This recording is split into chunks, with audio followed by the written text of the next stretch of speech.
Welcome to Sports Bites. With your host, Chris Joseph.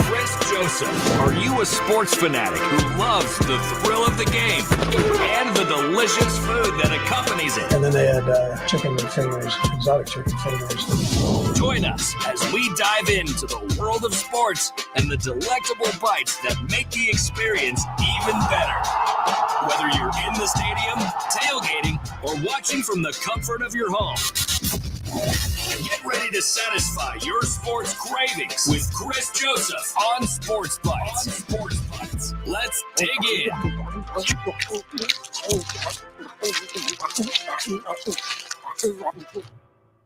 What is up, everybody? It is time to dig in to episode 50 of Sports Bites. Now, I'm having a little bit of issues with here. I didn't know that the banner for the Golden Boot podcast would be on around, but you can see, support them, guys. They're a great show. I enjoy getting to work with these guys, but it is Saturday. My name is Chris Joseph. I'm your host here on the Sports Bites, all part of the College Football Dogs Network. A lot of new stuff coming, a lot of great stuff coming. So follow College Football Dogs. There's going to be a lot more stuff. You know, we got guys that cover baseball, basketball, NFL. There might be some news coming about the NFL a little bit later, so I can't divulge any of that stuff yet, but just know that it's possibly coming. Now, again, as always, I just want to say it's a beautiful Saturday.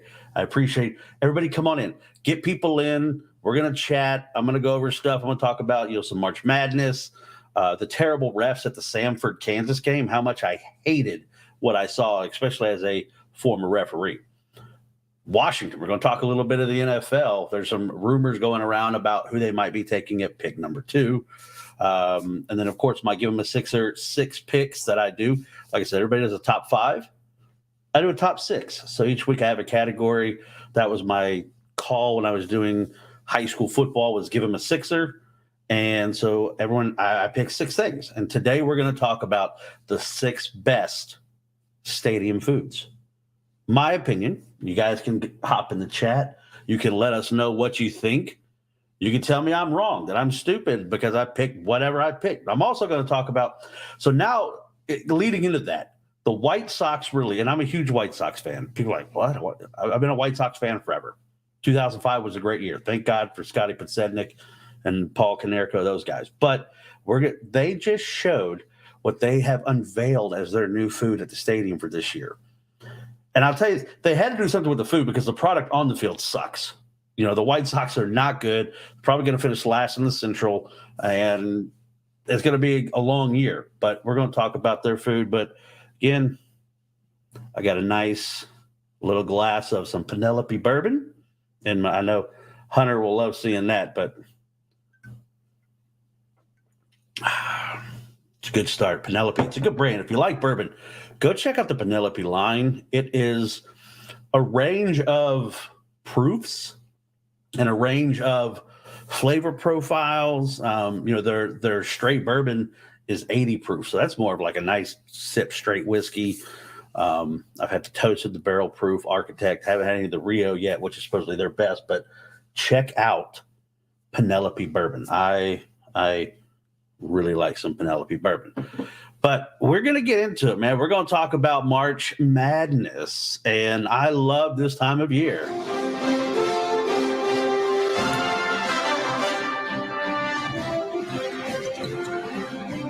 A couple of games that went on today. We talked a little bit about what's all been going on in college basketball. A lot of the shows, we talked about the Golden Boot podcast. Did a really good job talking about it the other night, about what's going down. I'm going to dive into a little bit more games that are currently going on right now in your bracket. North Carolina, the number 1 seed, up on Michigan State, 48-45. Troy, I know he's probably sweating because Washington State, the Cougs, taking on Iowa State, tied at 27 at halftime. Couple of offensive juggernauts going at it right now. Later games, Oakland, the Golden Grizzly from Michigan, taking on North Carolina State.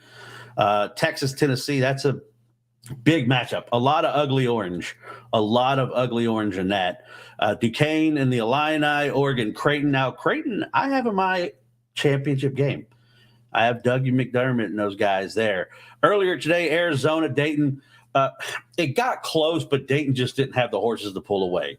And I really – Arizona's good. Now, I still remember the Sean Elliott Arizona's. Like, I mean, they've been a solid basketball team. They pull away, win by 10 over the Dayton Flyers. Gonzaga and Kansas. And I'm going to tell you this. This is what I think.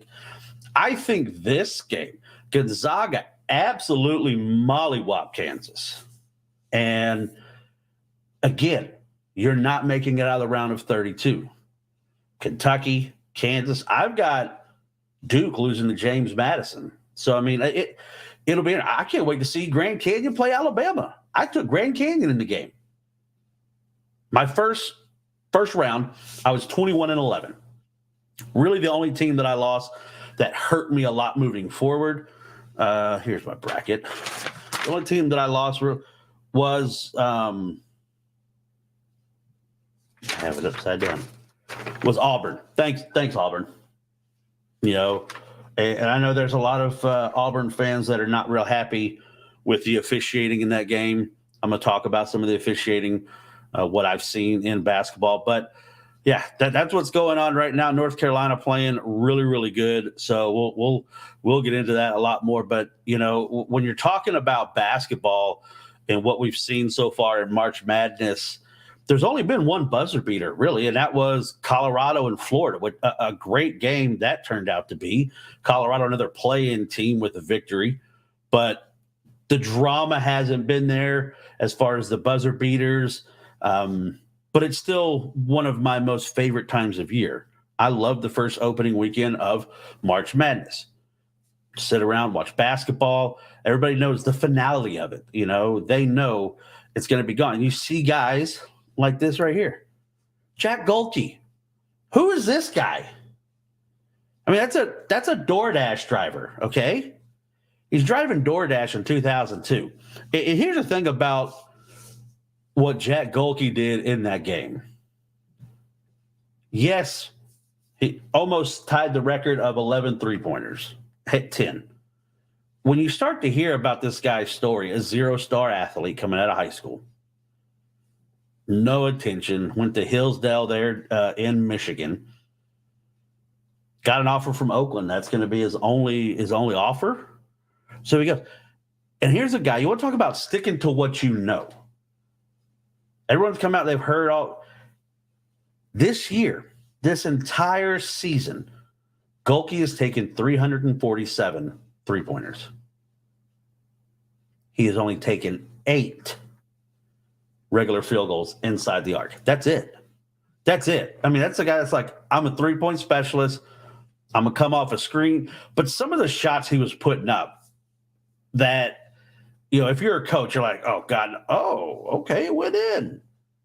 But it's phenomenal. It's one of the great things when you see stories like this. And it's every year. It's every year in the tournament. There's somebody, you know, I remember, now I'm not saying this guy is going to be Steph Curry, but the year that Steph Curry took Davidson, I believe was to the Elite Eight, you know, just unbelievable. That was the same year Davidson came to Oklahoma, and it was Steph Curry versus Blake Griffin, which was unreal to watch that game. But, you know, Oakland has always been on the cusp. And I used to see Oakland when I was out in Oklahoma quite a bit because they were in the same conference as Oral Roberts. And Oral Roberts has had some success in the NCAA tournament. They've had some success in the baseball tournament. But, you know, those kind of schools, you know, and now you see Kentucky, Coach Cal, they're gone, man. They're gone. Kentucky fans are pissed, rightfully so. You've been beaten by a 15 and a 13. People are coming to expect you to fall. I know the Golden Boot podcast last night, they were talking about Jay Wright and some of the comments he made. And I think he was spot on saying that in this time of NIL, and we always talk about older teams, you know, the Fab Five. They were the Fab Five and how young they were, what they were doing. Didn't win a championship. You got to have solid guard play, the maturity. And with NIL now, they're going to be teams that stick around longer. And so these big blue blood schools, Kentucky, Kansas, those guys, you get the young guys. Are they going to have that chemistry when it comes down to tournament time? Now, I know there were some people talking about, well, the SEC tournament is to all the tournaments are close. All the major conference tournaments, right? The the mid majors are like the week before, whatever, like that. They get some time, and that's fine. And you can't say it. North Carolina State plays tonight. North Carolina State had to win 5 games in a row, and they still won their first round game. That's it. But this Jack Golke, this right here, and of course I'm not a Kentucky fan. Me being an Oklahoma guy, if that would happen to the Sooners, probably would have a little bit different feeling about Jack Golke. But I'll also say this. You got to win games. You got to make it into the tournament. We're not happy with where the Oklahoma basketball program is, but that's a diatribe for another day. But one of the things I want to get into and talk about is officiating. I kind of sent a message on the Golden Boot podcast last night that as a former official, what I saw in that first round game with Samford and Kansas was a disgrace. It's you can't miss it. I've got the video. I'm going to show you the video, and I want you to see the last 2 possessions. What led to the play? You're going to see Samford with the ball. They're going to score, and then the outlet pass and what happens with the chore. Let's see how Kansas is going to play it. Last time they tried to show and recover, and it didn't work out well. Oh, excellent play. Ball. Excellent play. Wow. Campbell again. It's down to 1. Kansas has to be strong with the ball, and then it's going to come down to are they going to be able to knock down their free throws? 90-89. Kansas gets the ball in. Ahead to Timberlake on the run. It's a block. And he missed the shot. You heard the announcers there. It's a block. It's a block, right? They call a foul. He went for the jam. Should have gone for the layup. Hit the deck hard. I got to see the replay. Was that clean? I got to see the replay though. Right there. Look at the lead, the trail official right over here. You'll see him. If you're looking at the screen to your left-hand side, you can see the backside to tell if there was any contact. You can't make that call. That was clean. Now, that if it was Kansas with the chase down block, I had Samford going far because I believed in buckyball. And even if it was Kansas making the block, I still would have an issue with this because of poor officiating. Now, I've told people before, I officiated football, baseball, basketball. I did some JUCO football and baseball. Only did high school basketball because basketball is the hardest sport to officiate. Okay, I'll admit there was never times that I left doubting myself more than officiating basketball. The athleticism, the pace, the decisions quick of foul, block, charge, advantage, disadvantage. It was tough. I only did it 2 years. But I love calling football, love calling baseball, strikes. I love guys who are like, hey, please tell me you're behind the plate. So I would love getting behind the plate calling the games. But this right here to the left, you see that official? I don't know if there was a foul right there. That is all ball. So that's all. And that is an incredible play. I can't get over it. And here's what I want to say. So back when I used to do radio, I officiated, like I said, I went to some camps trying to get better at your craft, right? And I got to meet Ed Hockley.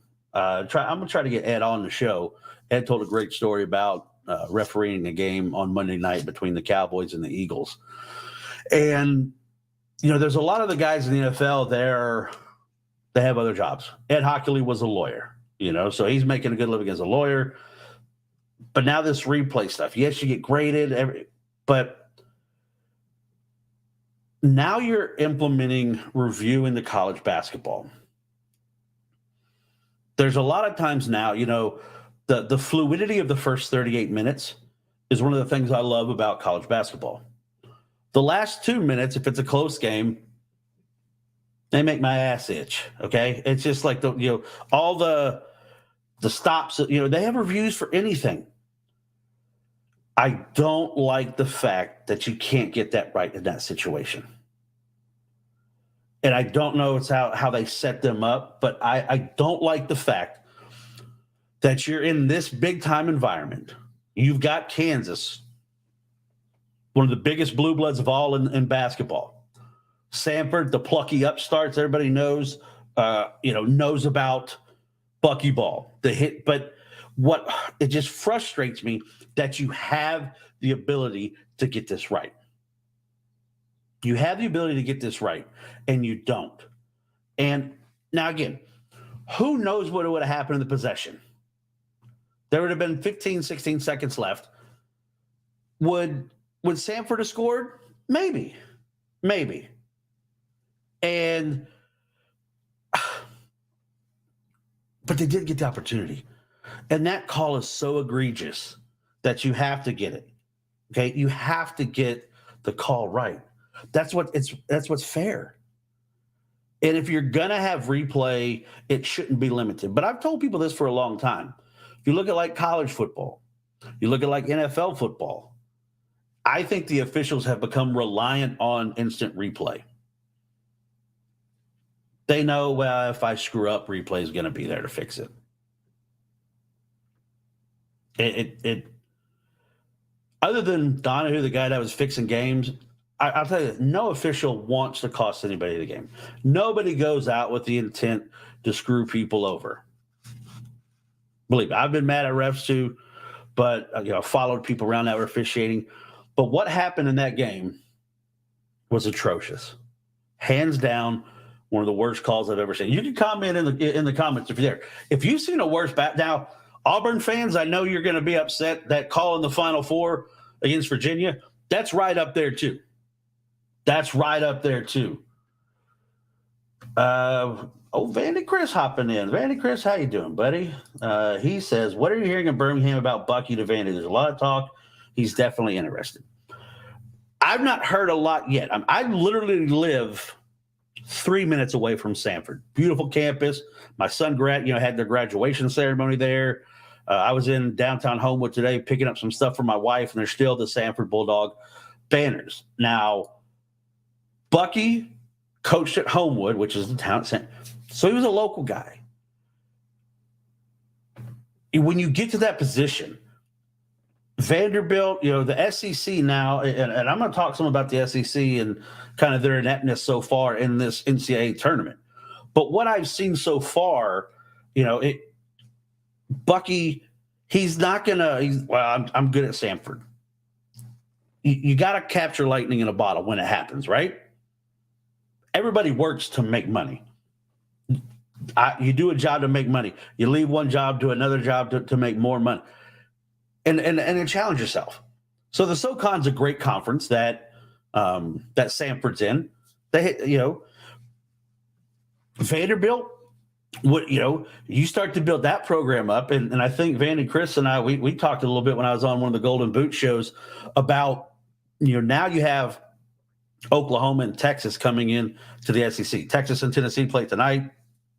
It's an SEC game next year. I think now, even with what you have in the Big 12, I know Arizona's coming, Colorado, but still I think now the SEC, it tilts a little bit more towards the SEC as having the best basketball conference. And so as a coach, you're always going to have that competitiveness.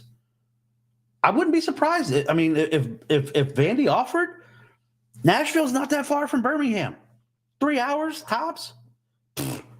Okay. If you can go now, I haven't been to Vandy in a while. So here, if you're still listening, Vandy Chris, is your court still sunk in to where like you got to step up onto the court? You see that like the Final Four, and or is it Vandy that has the seats at the end of the backboards? It's always interesting what they do, but Vanderbilt's one of those schools that yes, we all know about the baseball program, but if Bucky can go, and obviously he recruits in the area. And you coach guys up, you become successful at Vanderbilt in an SEC. You win an SEC tournament. You get Vandy back to the tournament, the big tournament. Hell, I think that'd be awesome. More power to them. Yeah, the benches are at the end of the court. That's right. Yeah, it's one of the things that I tell people all the time. Why I like college sports so much: the uniqueness, the atmosphere, the history, the tradition. That's why I used to tell all my friends back in Oklahoma when it was announced that Oklahoma was coming to the SEC, y'all better get ready. It's a whole different ball game out here. I've lived in Birmingham now since 2016, and it's a different ball game. You know, basketball's picking up now. You got some great coaches, Bruce Pearl, Barnes. I mean, Cal. It's there's great coaches. There's names. You know, South Carolina with their. I mean, hell, I love what the SEC is going to bring in basketball, but they got to fix the officiating. If you have the ability to make a call and get it right, you have to get it right. Because even if you stop and you look at that play and you're saying, I'm checking to make sure there was no contact to the head, and you can see clearly that there is no contact. The Kansas player fell because of his momentum on the rim. That's it, okay? That's it. But if you have the ability to get it right, you have to get it right. You owe that to sports fans. You owe that to those kids that are out there busting their ass, to the coaches whose win-losses could affect their job. You have to get it right. And, I remember there was times, whether it's baseball, baseball a few times, you have a bad strike call, and I'd walk up to the meet them between the dugout and home plate and say, look, I blew that one. I kicked that call. You got 30 seconds. Say whatever you want to say, then we're going to go back to the ball game.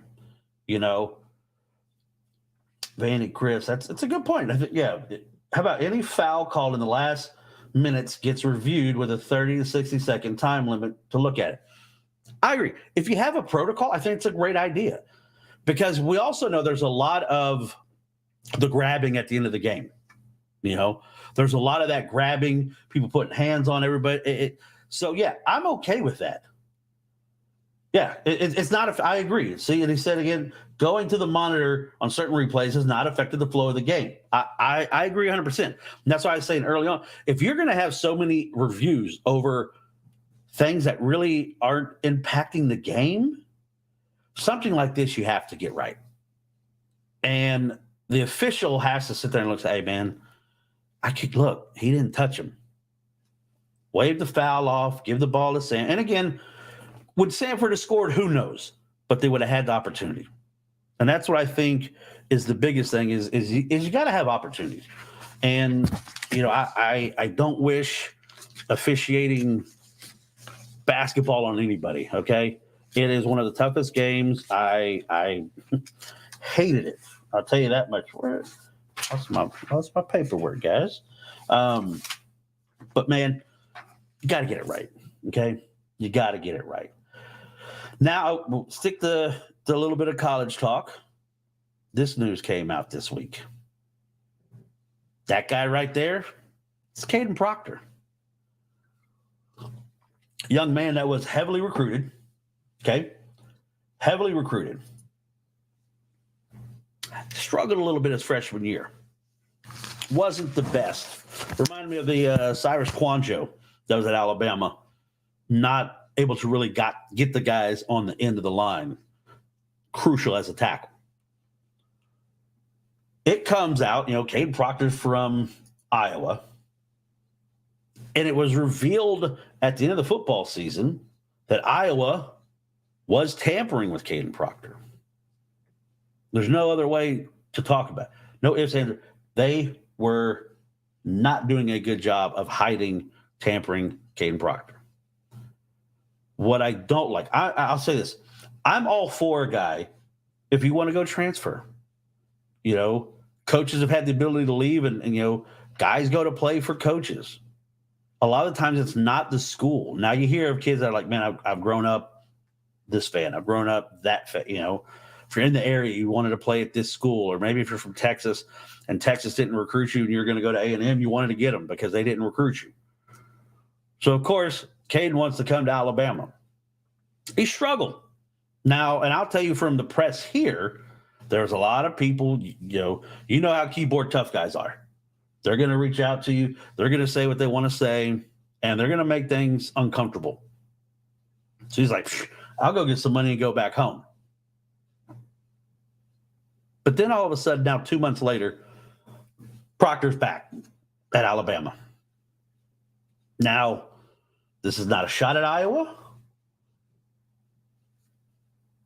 but I don't think people are worried about him still in the playbook. Ferentz' son is gone after he renegotiated his contract and still couldn't average over 25 points a game. That's terrible. But something has to be done with the transfer portal, guys. But coaches have, let's see, Vandy Chris said, coaches have no compete clauses and buyouts. Yes, schools often pay for those, but sometimes they don't. What are the penalties for a player leaving? That's a great point. What are the penalties for a player leaving? And I think people smarter than me need to get together and figure this out because it has now become ridiculous. And I put this poll question up on my TikTok page, and I'll ask everybody listening. Feel free to comment. Is the transfer portal bad the way it is right now? Is it bad for college football? Is NIL bad for college football? Now, I've always been the person that, you know, there was guys that I knew. I talk about Gerald McCoy. So I've known Gerald since he was real young, 8th grade. I say real young. He was in 8th grade. He went to the same high school that my father taught at. So I've known GK for a long time. I lived in Norman when I was doing radio there. I'd see Gerald out about town. He's like, hey, you know, great guy, gregarious, just outgoing, fantastic human being. But I couldn't buy him a cheeseburger at McDonald's. It'd be a problem. So I've never had an issue, and I know it digs up everybody. Well, you're getting a scholarship. You're getting that. I think Vandy Chris, I heard on one of their broadcasts, was saying you lose your scholarship. I think if you are an NIL player and you are making over a certain amount, if you are making more than what that scholarship is, you're not on scholarship. That money's coming out of your NIL. You know, whatever that is, I think it needs to be gone. Now, not everybody on that team is going to make a ton of money. What was it? Utah gave all their players, you know, trucks. Fredo, you can't say they aren't eligible for NIL, so let's go back to sitting out for a season or maybe paying back the previous season scholarship since they can now make money. Yeah. That's kind of what I was saying is, you know, if you're going to make a certain amount, like if a kid's coming to school, Nico Aliava, I'm probably butchering his name, right? All the talk about how much money Tennessee was paying him. He's going to make a lot more at Tennessee than it costs to go to school at Tennessee. I don't think that Nico should be on scholarship. Let that be for one of the kids that aren't getting the NIL deals. I mean, there's a story from Eastern Michigan. I'm trying to get Tom Helmer on. Tom Helmer's the guy who is the play-by-play voice for Eastern Michigan. He did play-by-play for the Red Sox, for the Colorado Rockies. He's been a sideline reporter for Fox NFL. He used to do the BCS breakdown show. I got to know him, had him on my podcast. Has a great TikTok. For those of you sports nerds out there that love like the breakdown of helmets, go watch Hooked on Helmets. So that's Tom Helmer. Eastern Michigan, a player who was a starter, gave up his scholarship. And I guess they found a way to do it. And I know this is off the track of the transfer portal, but it's a great story. Look it up. Eastern Michigan player gives up his scholarship so one of his teammates can have a scholarship and come play college football. There's still good people out there.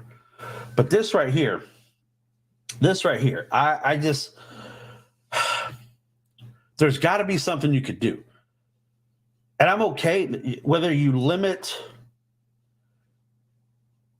can limit the amount of transfers when it is, I don't know.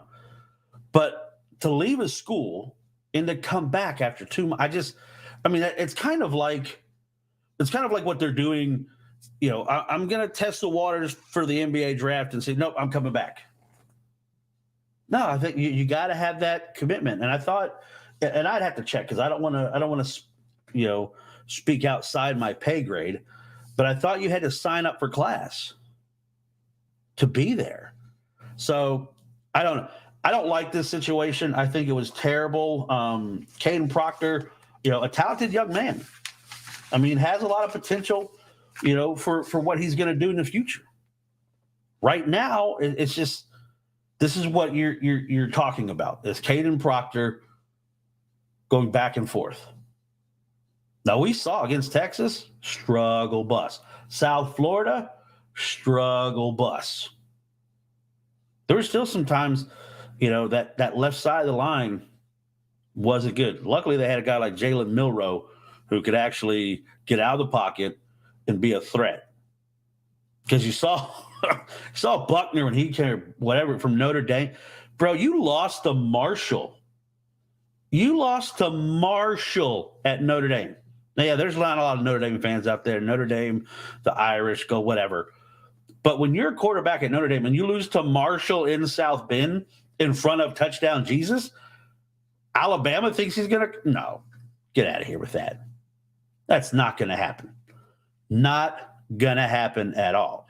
So speaking of, here – I've been doing a lot of final projects, right? I'm getting ready to graduate from cybersecurity school. Auburn fans, Kenny, all you guys out there, I'm getting my certificate from Auburn. So I'm going to, I guess I'm now officially in the SEC because I'm getting this from Auburn, plus with Oklahoma coming to the SEC conference. I think it's going to be, a match made in heaven for me. I get to see the guys, get to go watch football, basketball, baseball, softball. I'm really excited about the baseball tournament because I live maybe a 10-minute drive from Hoover, and I'm going to be at that just having a good time, trying to sit up in the broadcast booth with my man Toby Rowland, who's the play-by-play voice. But, so I've been up late studying, doing a lot of work to get this presentation done. As a cybersecurity guy, doing a pen test on a company so I can check their vulnerabilities, all that. But what's helped me is Bones Coffee. And with countless bags of beans for you to have your coffee fix, it's time to try a small batch, full flavored coffee with the most mind-melting flavors from around the world. Now, Bones Coffee has mad scientists that they've twisted nature to their demented wills with frightfully delicious flavors like Dusk Till Dawn. And if you see it, it's kind of an homage to the movie From Dusk Till Dawn. Great movie. It's a flavored jelly. It's a jelly donut flavor. Mint Invaders, if you like chocolate chip ice cream, very good. They also have Electric Unicorn, which tastes kind of like fruity syrup, Pebbles, stuff like that. But flavors that make the cut are made into small batches, roasted and sent directly to you. And I know what you're saying. I don't like flavored coffees. They're kind of chemically. They do all this. But for those who just like regular coffee, Bones has coffees for you as well. Single origin, blends, barrel-aged coffee as well. So stop drinking hot bean water, right? And if you can't make up your mind on one spine-tingling flavor, why don't you try what I did? You can come and get the sample pack of 5 flavors, find out what you like. Then you join the coffee club, okay? They've got new flavors delivered as often as you like. So Bones at home, Bones at work, or Bones during your commute. It's Bones Coffee. Check them out on bonescoffee.com. Get yourself a bag of Bones. I'm a huge coffee person. Huge coffee person. Love it. Vandy out here, I appreciate him. They'd be like your girlfriend leaving you, go sleep with your buddy, and then come back in 2 months. She found out it was a kid. Yeah, it's. You bring that up, and I think the day and age of the player having that loyalty. Now, there's the walk-ons, guys who are legacies and going because they're dead. Sure. But now it's become about how am I going to get paid? One thing that I do know, also for those who don't know, in the NFL, I'm a Washington Commanders fan. The NFL draft is coming up, and the Commanders are deep. Look, I've got my Commanders helmet. I went to the Falcons Commanders game this year with my wife. It was her birthday present to me. Great stuff. Check out my YouTube page at Sports Bites Podcast. I actually have like a food review. We saw Bobby Brown there, the Bobby Brown.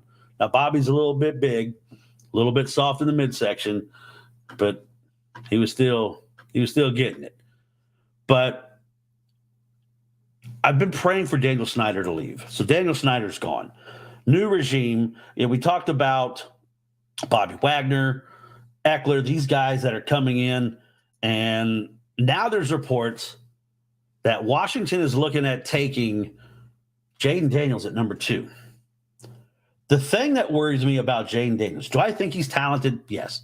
Do I think he's had to overcome a lot? Yes, because we all remember the videos when he left Arizona State, his former teammates calling him a bitch, calling him soft, doing all that stuff, right? Well, then he won the Heisman. What did Arizona State do? Nothing. They didn't do anything.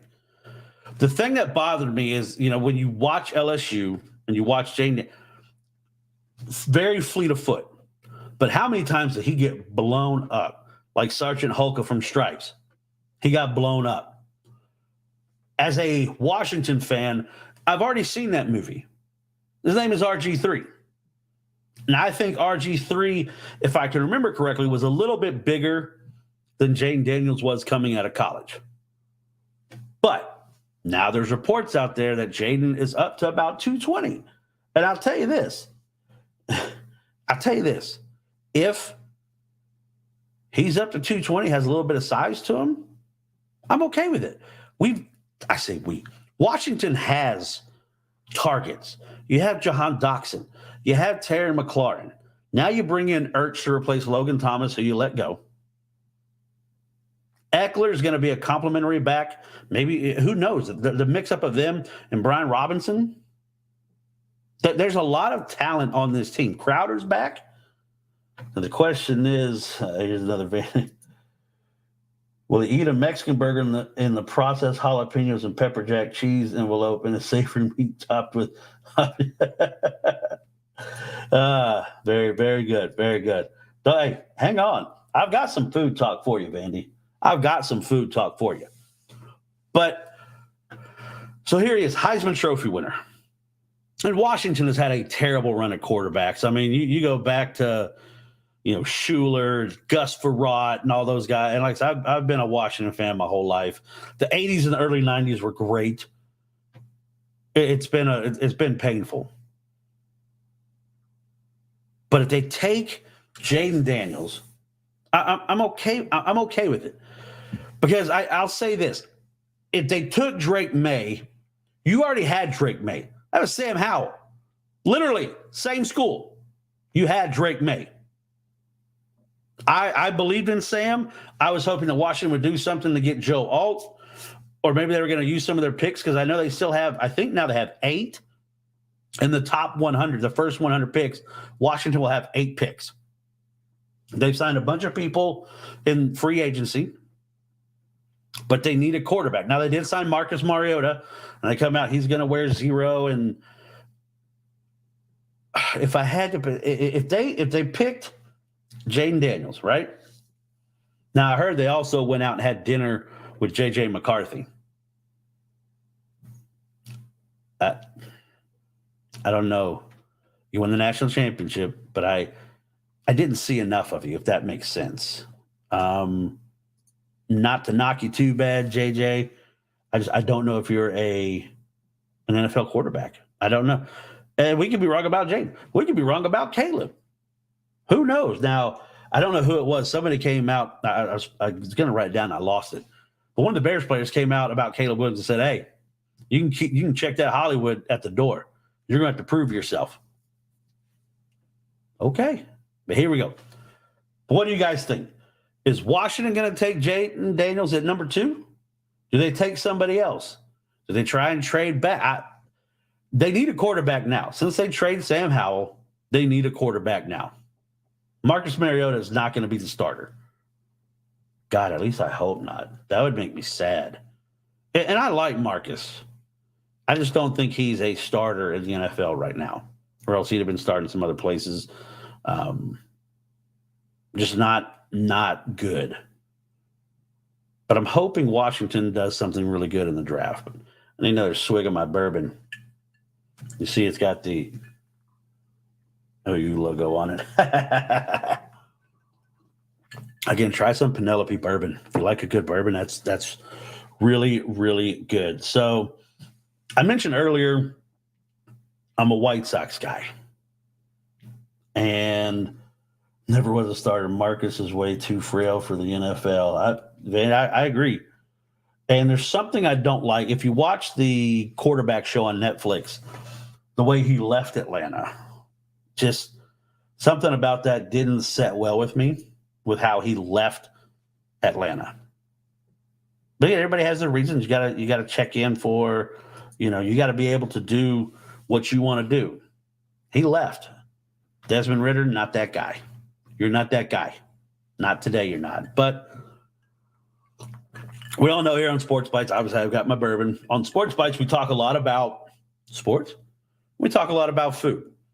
Now, I'm a huge White Sox fan, and I became a White Sox fan early on when my mom and stepdad got married. My stepdad is from Detroit, which that's where the NFL draft is going to be this year.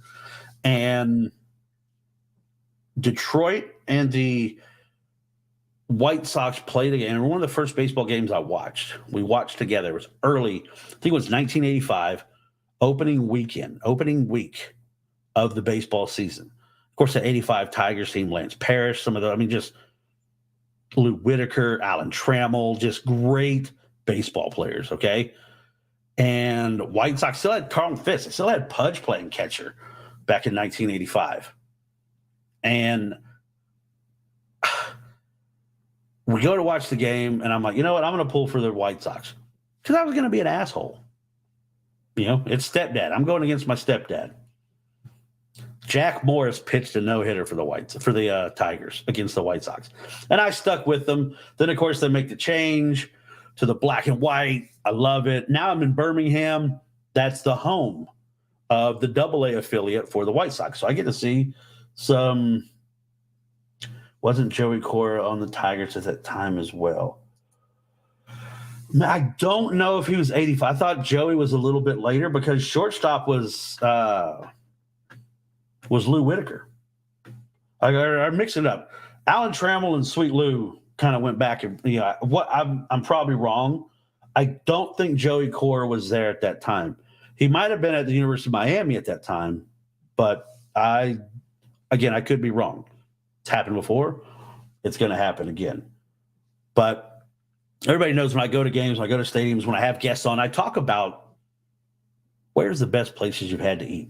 Now, we know this year the White Sox are not going to be that good. Michael Kopech, you lost Robinson. I mean, it's not going to be good for the guys in black. And I know, no matter what the White Sox do, it's always going to be a Cubs town. It's always going to be a Cubs town. And I have to live with that. But what I really like is talking about what's to eat. So I've got my segment now. There we are, Sox New Eats, baby. What do they got? What's going to be cooking at the park? All right. I'm really excited because, some of the ballpark food has gotten to be outrageous. That's why I might give them a 6 or 6 picks. I'm doing stadium food, my all-time favorite stadium food. For some of you that are big baseball fans, I hope there's some stuff that clicks with you. But if you think about right here, Chicago White Sox, great food scene in Chicago. They've got crispy chicken sandwiches, spicy Creole sauce on a fresh bakery bun. We know they got good bun. If you watch The Bear, you got the Italian beef sandwiches. Chicago's where you get it. They got good bread. I like that. I like anything with a little spice. They've got empanadas now, fire roasted tomato salsa, a spinach one with cilantro lime crema. Still, empanadas are not what I consider baseball food or game food.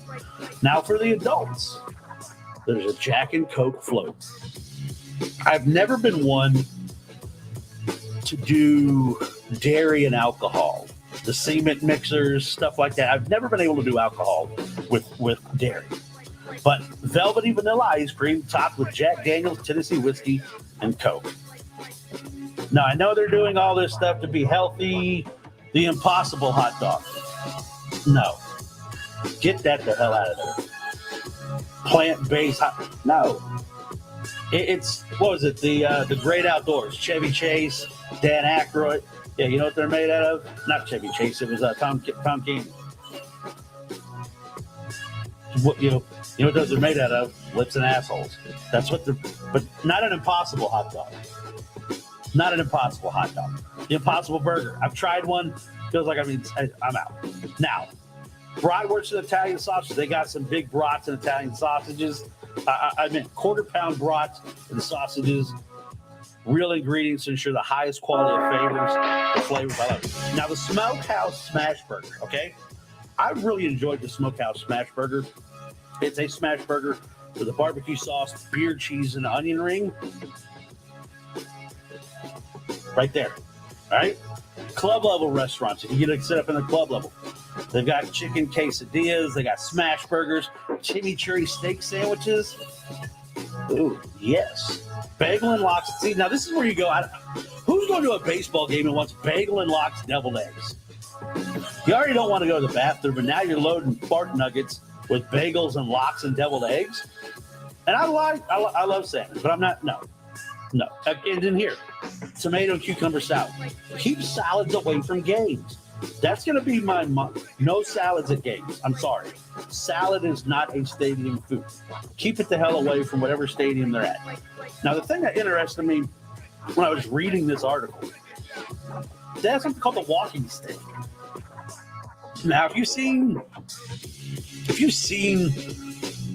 food from like the Rangers ballpark and stuff, the bell tray, the boomstick, everything's getting bigger, huge, large quantities of food. The walking stick, you can get it with ham and Swiss. You got mustard butter, and that pretzel baguette. They got a roast beef with garlic, horseradish, which I love horseradish. Yeah, Ben, you're right. Right. Eating those bagels and eggs going to have people crop dusting the entire Midwest. You're absolutely right. That's what I was. You already know what's going to happen. But the walking stick. You got the roasted turkey with the apricot ginger chutney, Havarti cheese, which Havarti, a good creamy cheese, good melting point. Loaded fingerling potatoes. You're trying too hard here. You want to get loaded fries.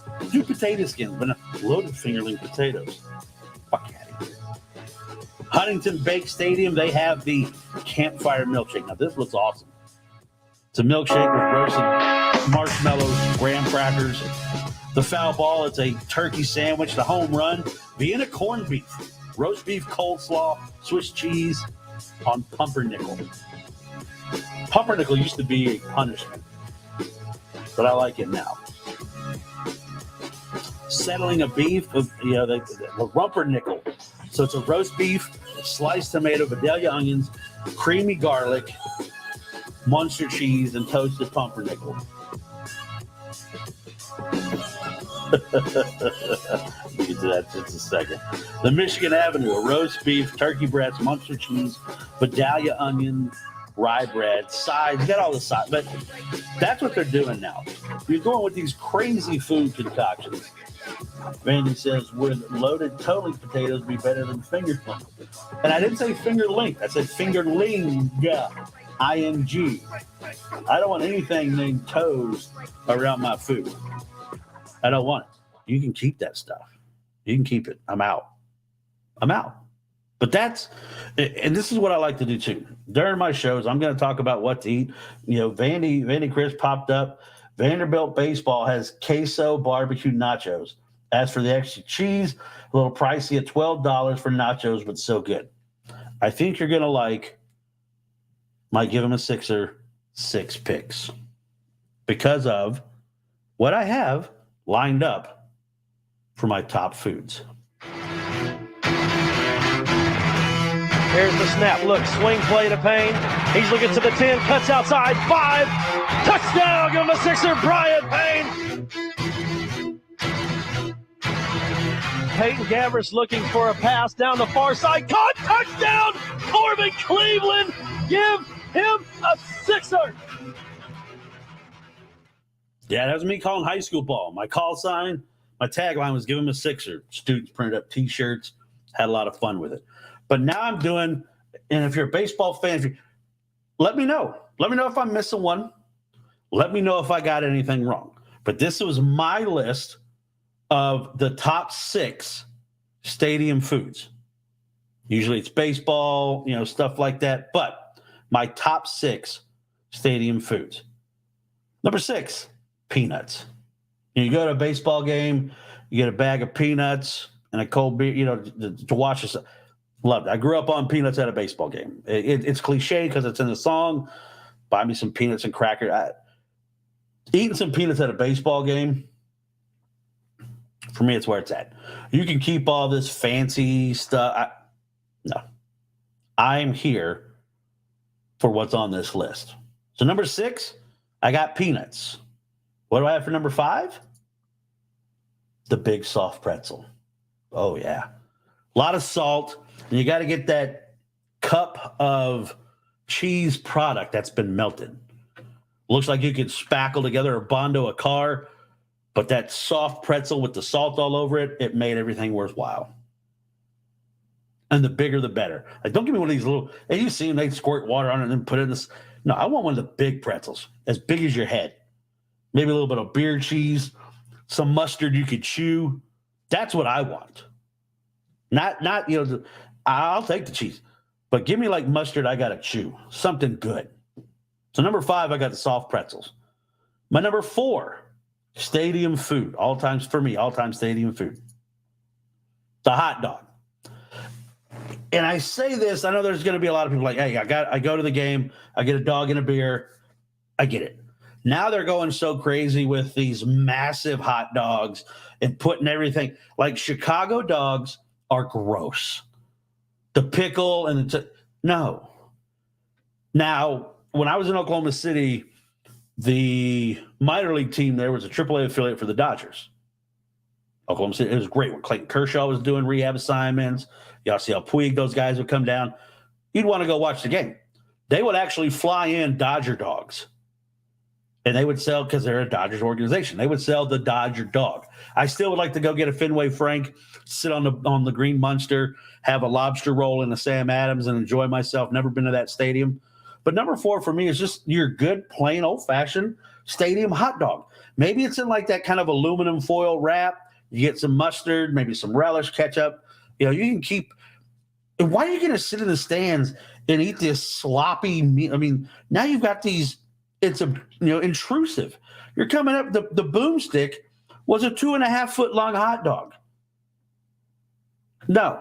Just give me a couple dogs, mustard, ketchup, some onions, some relish, and I'm good. I don't need the chili and cheese. I'll do that at home. That's what I'll do. Now, what do I have as my number 3? They messed up my slideshow. My number 3. So you saw number 1. Damn it. Number 3, the chicken tenders basket. Varies, tenders, and fries. I think it's solid. I usually end up getting a chicken tender basket wherever I go because the burgers have been sitting there. It's bad. Now this one, Vandy Chris, I know Vandy. I know you've gotten one of these. Hunter probably has it because Hunter does not like baseball. But those of you who like baseball, you've had one of these. The old ice cream cup. All right. The old ice cream cup, batting helmet full of ice cream. Loved it. And it could, no toppings. You got the swirl soft serve or you got chocolate. Now they're making, but you get a collection of them. Now, way back in the day, I remember Oklahoma City had a team, the Oklahoma City 89ers. Yeah, yes, absolutely. You wanted to go and get a collection. Get the collection of these, and it's almost kind of like the modern day when you see like the beer snakes now. As a kid, you were walking, I would be walking around trying to find as many as I could. Wash them out, whatever. You take them home. Thinking you're going to do something with them, and you put them on your shelves, collector's items. Now, the Oklahoma City 89ers back in the day, they used to give out random. They get like the stack of random. You get like the old Brewers, with the glove, the MB in the back, like the old Brewers, the Expos, stuff like. So you wanted to get one of those ice creams. Give me the ice cream in the lid. Damn right. It's absolutely.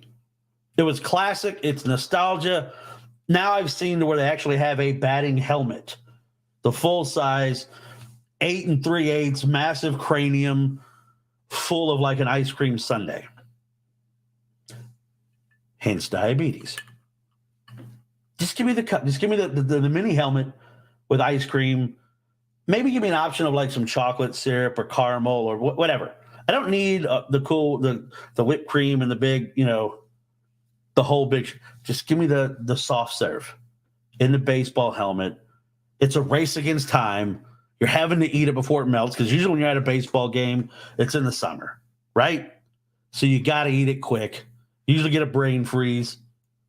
But the baseball helmet ice cream was awesome. To me, that's my number 2. My number 1 now, because this system messed up, my number 1, the nacho, the humble nacho. Now, again, Vandy Chris talked about at Vanderbilt, you can get the queso barbecue. Hey, I'm in. Great marketing. College mini helmets with ice cream. Do you know? Bring them to Hoover. Sell them at the Hoover Met when the SEC tournament's going on. And, it's kind of like, at the College World Series, and they keep track of the shots, right? At the Hoover Met, at the SEC baseball tournament, everyone buys whatever team they like, and you keep track of who buys the most of what team. Now, obviously, if you've got, LSU is going to bring a lot of people. Vanderbilt usually brings a lot of people. But no, you can find somebody, get with the marketing teams, get with the development teams, have college mini helmet ice cream. I think you blow them out. And then you start to bring in the younger generation to watching college baseball, which is a product that I tell people about. College baseball, I remember in 2010 when Oklahoma with Coach Galloway, who was the coach at Auburn for a while. And I've always had to apologize to Auburn fans about Sonny Galloway. Going to the College World Series, one of the best memories I have. A couple of years ago, the run Oklahoma made to get pounded by Ole Miss, and it looked like an Ole Miss home game out there in Omaha. I miss old Rosenblatt Stadium, but if I was there, I'd have got nachos. Right? But you start selling these ice cream cups, the small helmet ice creams at the SEC tournament, I think you sell them out. And you just collect checks and start doing it at maybe do like a football one at the SEC, at conference championship games, stuff like that. Who knows? Sky's the limit. That's the shoelace idea. Whoever invented the shoelace, that family's generationally rich. But my number 1, man, it's got to be nachos. I love the nachos. That's my number 1. You could go and get, I went to a game. The station that I used to work at was a affiliate of the St. Louis Cardinals. Never been a fan of the Birds on the bat. But what I was able to do, that interleague play, the White Sox played a series in St. Louis. St. Louis wasn't that far from Oklahoma. I got some tickets, talked to their person, got some tickets, went to the weekend series. They had some St. Louis barbecue pulled pork nachos. Ooh, really good. Now, Owen Field, they had some barbecue nachos. My wife still talks about them. Even this that you see right here, right? You see the cheese, the jalapenos. Give me some fresh jalapenos on there. Man, I'm having a good time. And so I was talking about college baseball and the product that it is and what it's doing.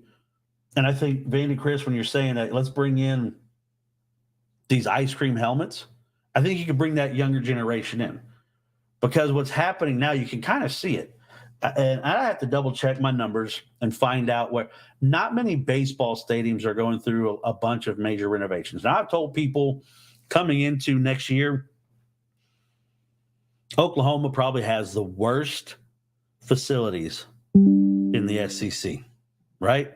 They probably have the worst facilities in the SEC. Oklahoma, you've won a couple national championships. You've been to, I think, 5 College World Series, and you've got the worst facilities in college baseball. But I tell you who doesn't have the worst facilities. You see that? That's Love's Field.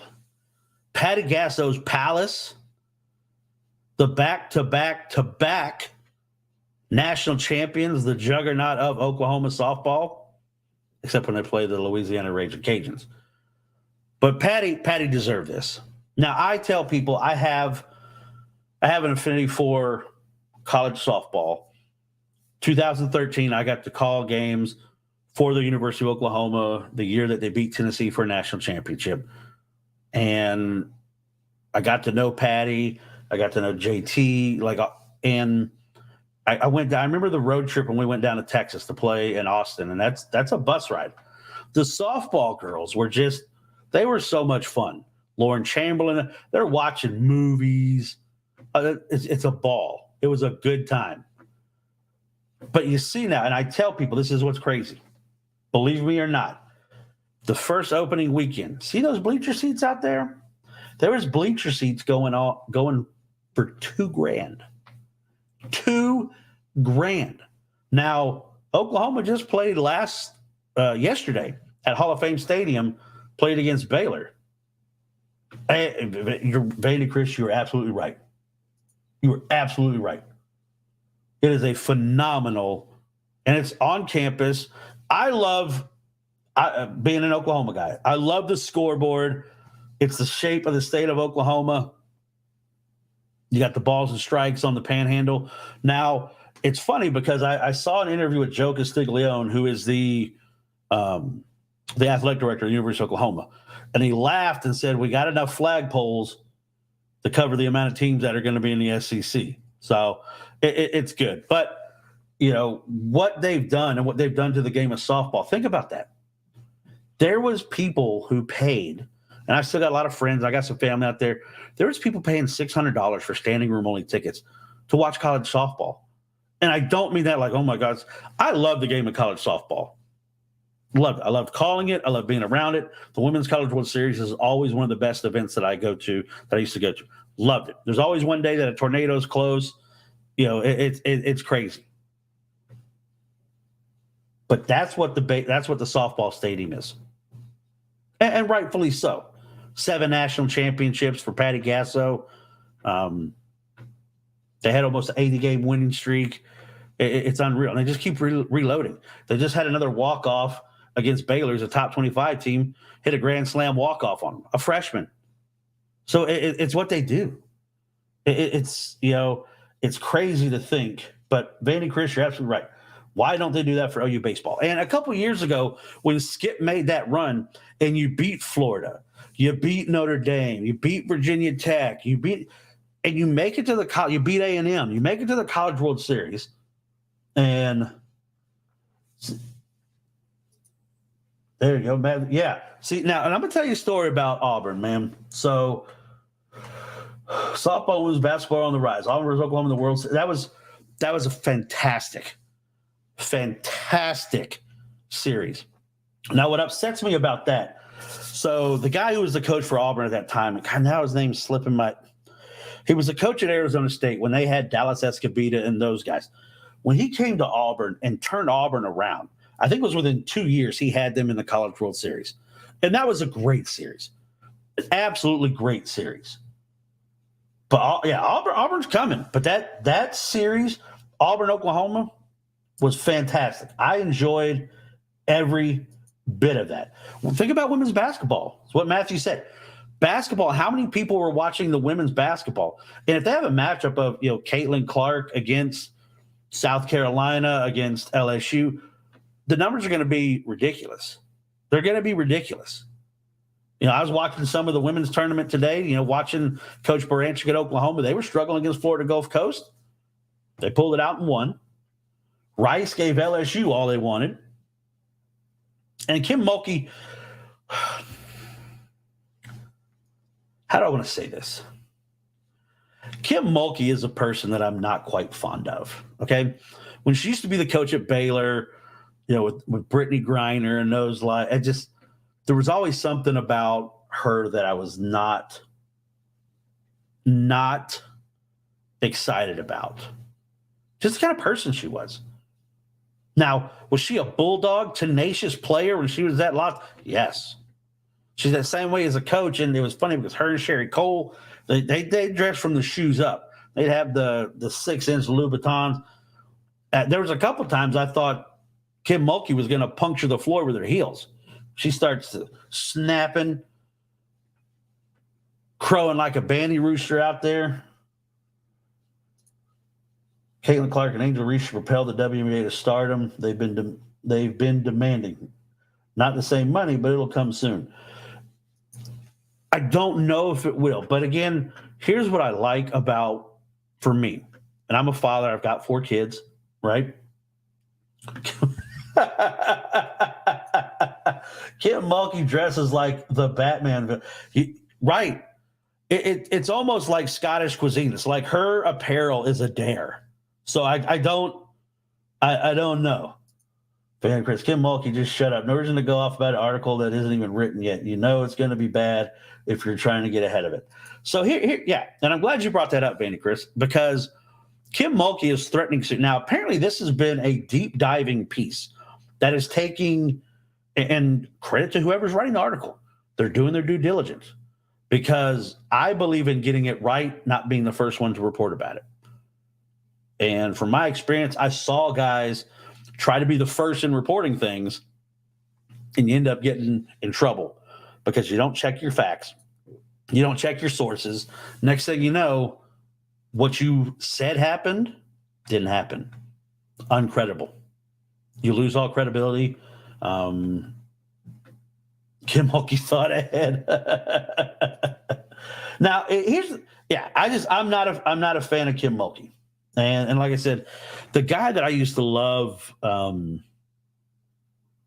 I used to cover the OU women's basketball team, Gino Auriemma, kind of walked in. He was kind of a D-bag, like he was trying to be mafioso, Don Columa.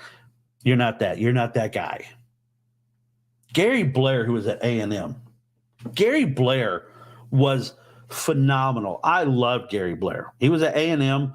And when they won the national championship, it was after the Paris twins had left Oklahoma. They had Danielle Gant, who was a big post player.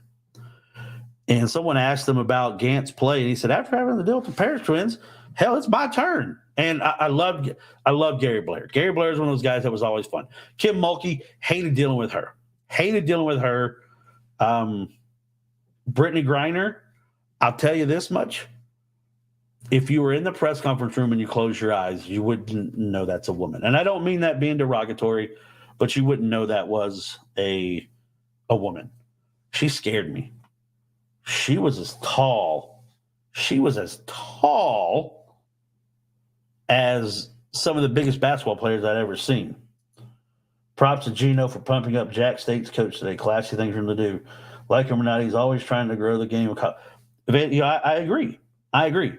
But what I was getting into, and I get on these, just because I love talking sports. It's a passion of mine. I love talking sports and kind of talking about some of the experiences. I've been very fortunate in my life to do some really cool things covering sports. There's some really cool things on the horizon. I can't wait to tell you guys what they are. I can't right now, but there's some things on the horizon that are going to be amazing. So stay tuned. You're going to want to cook with Chris, I promise.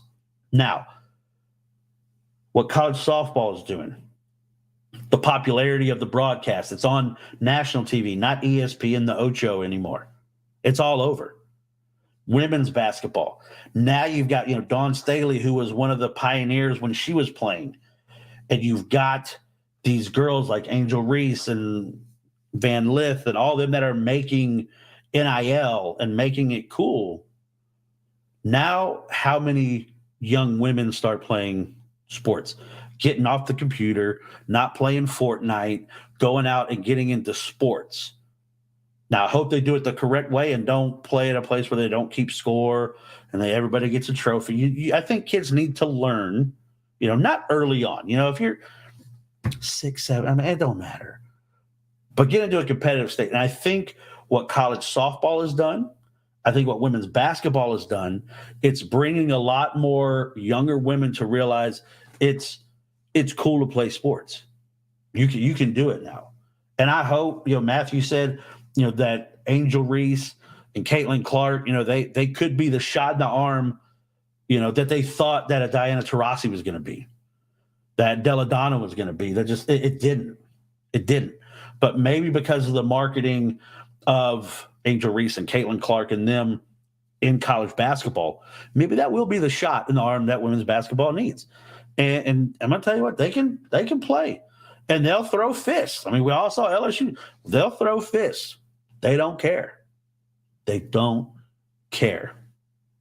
But, man, I've had a blast today. You know, I love being a part of this new endeavor, the College Football Dogs, the Dog TV Network. There's some great people involved.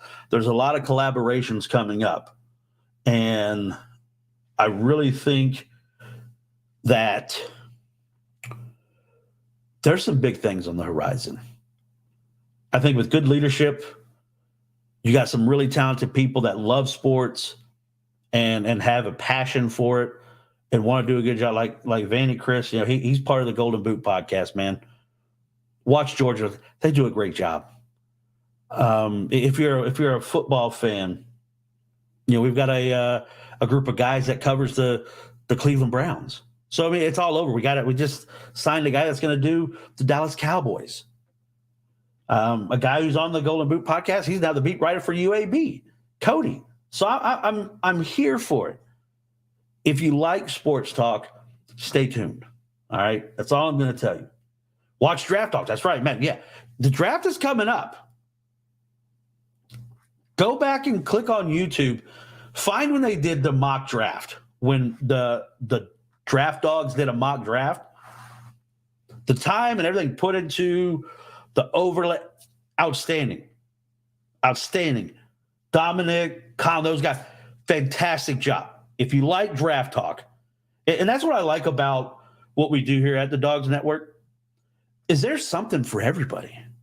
You got the Big Ten backers. If you're a Buck nut or a, Michigan fan, Purdue, whatever, watch the Big Ten backers. You got the Buckeye Bro show for specifically the Ohio State guys. Golden Boot, they're more of the SEC area. Do a fantastic job. College Sports Villains, fantastic show. The Dog Pound discussions, you want to talk about Cleveland Browns, it's covered. So there's something that everybody can take from the College Football Dogs, from the Dog Network. And I'm going to tell you now, get on board, okay? Get on board now, because you don't want to be one of those people that's like, oh, I listened to him back when. No, you weren't. It's growing. It's growing. I'll tell you this much. The NFL has agreed and confirmed we're a legitimate media source. So for all those people that say it's fake news, whatever, no. We got guys that are working their ass off to get stories right.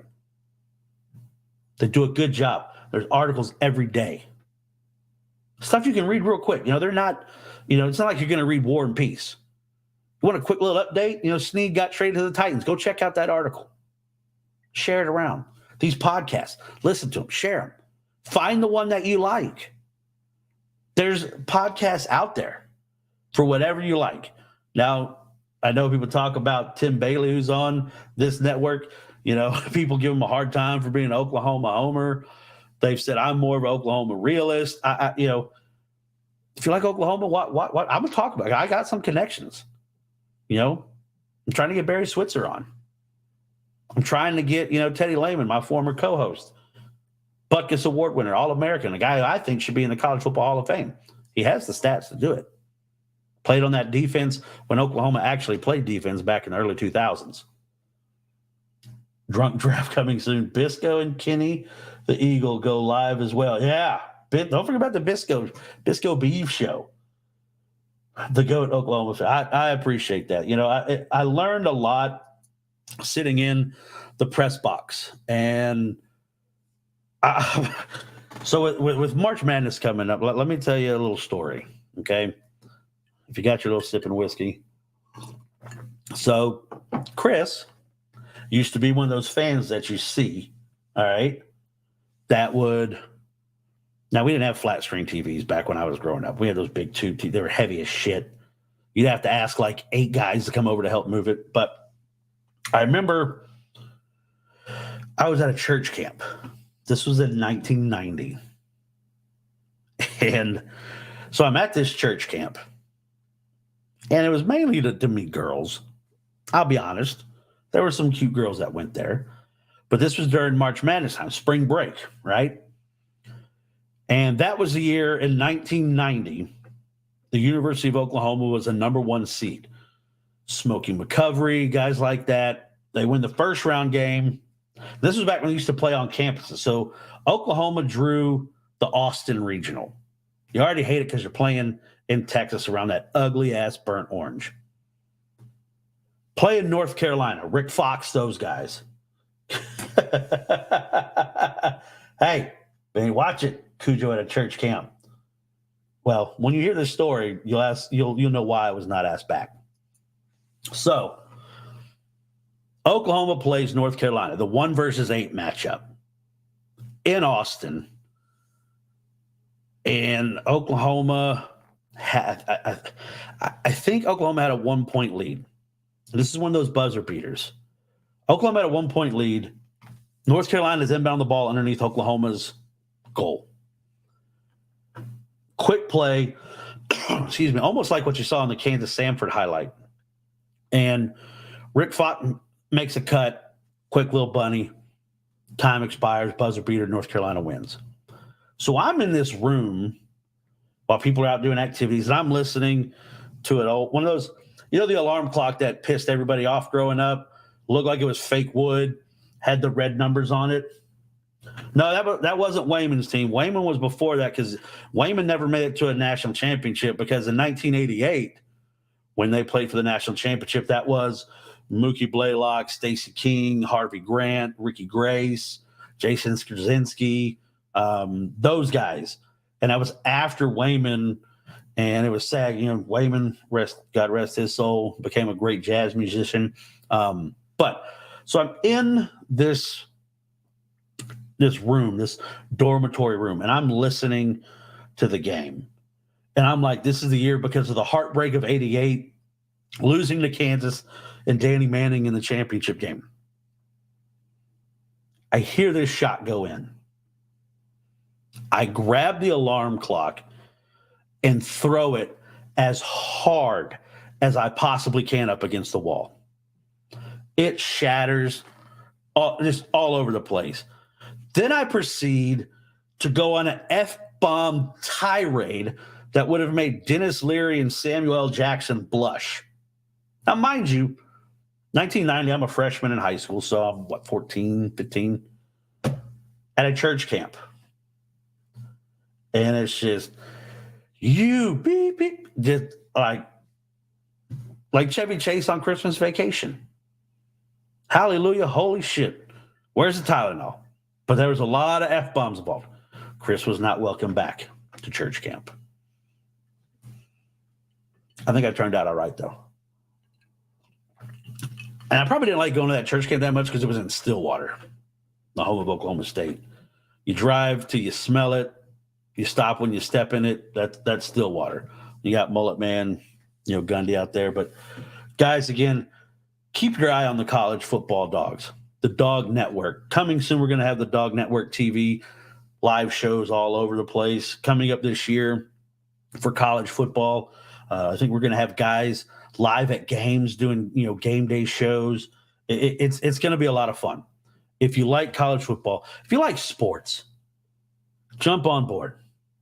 Follow the college football dogs. That's on Facebook, on X, on YouTube, the Golden Boot broadcast, Big Ten backers, college sports films, draft dogs. There's so many options for you. It's going to be a lot of fun. It's going to be a fun ride. And like I said, don't forget, we got some news coming. I can't divulge it yet, but stick around. Maybe you hear it on my show. Maybe you hear it on somebody else's. I do hop on some other people's shows. I'm going to start bringing some of these guys on because we got some great guys. I got to get Vandy on, especially if Vandy hires Bucky from Samford. Plus, man, just talk college baseball. Cody's a great baseball fan. Matthew does a great job. We're going to start getting on a lot of stuff, man. We're going to get this ball rolling, and you better get on board. But, guys, I appreciate it. You see down here, you see all the socials, right? On X, at Sports Bites Pod 1. On TikTok, follow at Sports Bites Pod. I usually do like a poll question of the day on my TikTok page. Starting to get a little traction on there. YouTube, go ahead, smash the like button. Subscribe at Sports Bites Podcast. I'll do shorts. I do these lives. I actually do food reviews. I'm getting ready to go to Savannah for the weekend. I'm going to do a food review out there. And, there's a lot of stuff that I do on that page. I've got a tutorial on how to smoke a turkey, and I'll tell you this, I'm close. I'm in the works of trying to get Dano on the show, Dan Oliver himself, the CEO and founder of Dano's Seasoning.